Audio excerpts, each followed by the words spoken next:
Welcome to part 2 for student visa reforms and changes. So, Rajan, what is the announcement for the student visa holders? They all are waiting to hear. Okay. So government is very clear that they want only genuine students here. They just don't want people who just want to work here instead of study. They want people who've got genuine sort of study intentions in Australia. As you already know, they had taken some measures before. They've increased the funds that a student needs to show in Australia. They've also implemented that you cannot change your course in the first 6 months earlier.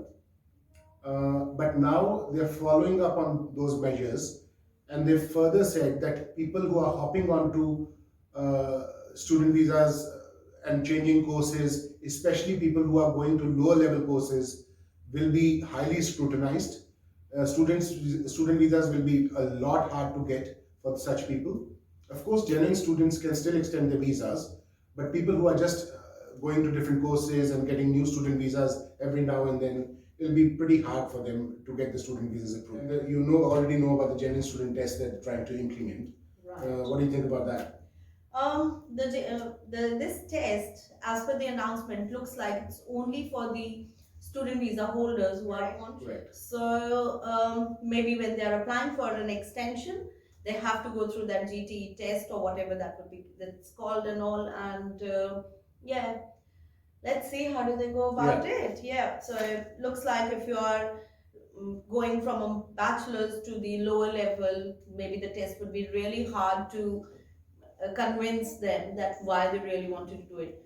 Could be, I don't know whether this test would be to do it before you are launching the visa application, or is it after, while the application is processing. All of these things are yet to come. Correct. So obviously in the genuine student test that they've announced, what they're doing is you will have to prove that you've got a clear pathway according to your course progression earlier or according to the course that you've studied earlier. You cannot simply move on to a different field without having, you have to prove clear reasons why you're moving to a different course. So this is all a genuine student test would be. And the other measures that the department is thinking of taking is that they are gonna process the student visas faster for low risk education providers. So if you are in a good college or good university, your student visa application is going to be processed faster. But if you are not in such a good college or the colleges which are not providing courses at the required level, their student visa applications will be highly scrutinized, and your student visa applications will be delayed as well. Yeah. All right. So you will have to show, as I said earlier, a clear academic career progression and usefulness of the intended study to pass the genuine student test. So they're just making sure that you are a genuine student and who's here to study. Right, and the factors on which it would be the level could be the provider is just one of the factor. There would be a lot of other factors also on which this is decided, like maybe the country of passport and English or what more. Yeah. Yeah, correct. Yeah. Correct. So of course, and they're going to increase the compliance as well. So students who work or breach their student visa conditions, government is investing a lot on measures to actually catch those people. So it will be a lot harder for students to breach their visa conditions and still continue staying on the student visas.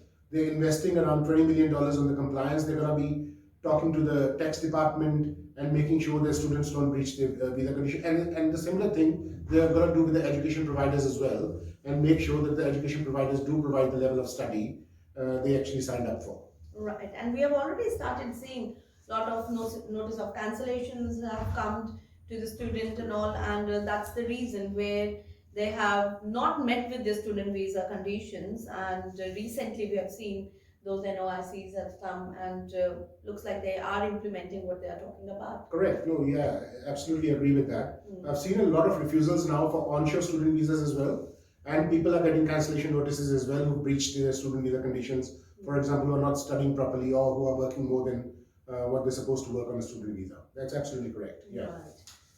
Right. Yeah, the English requirement.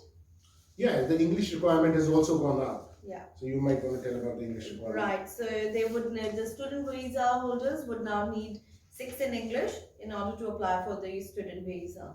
Correct. And is there any minimum band requirement? Yeah, I think it was 6 overall. Yeah. Earlier it was 5.5 overall, now it's 6 overall. 6 overall. So they've increased half a band here as well, Yeah. as they've done with the 485 visas. And for the ELICOS sector as well, now it's 5 overall instead of 4.5 overall before. Yeah. And these implementations for the English is going to come, I guess, early in the January, early this year, early early next year. 2024. Yeah. Thanks for watching. Now, if you want to know more about 485 visa updates, well, go and look for part 1.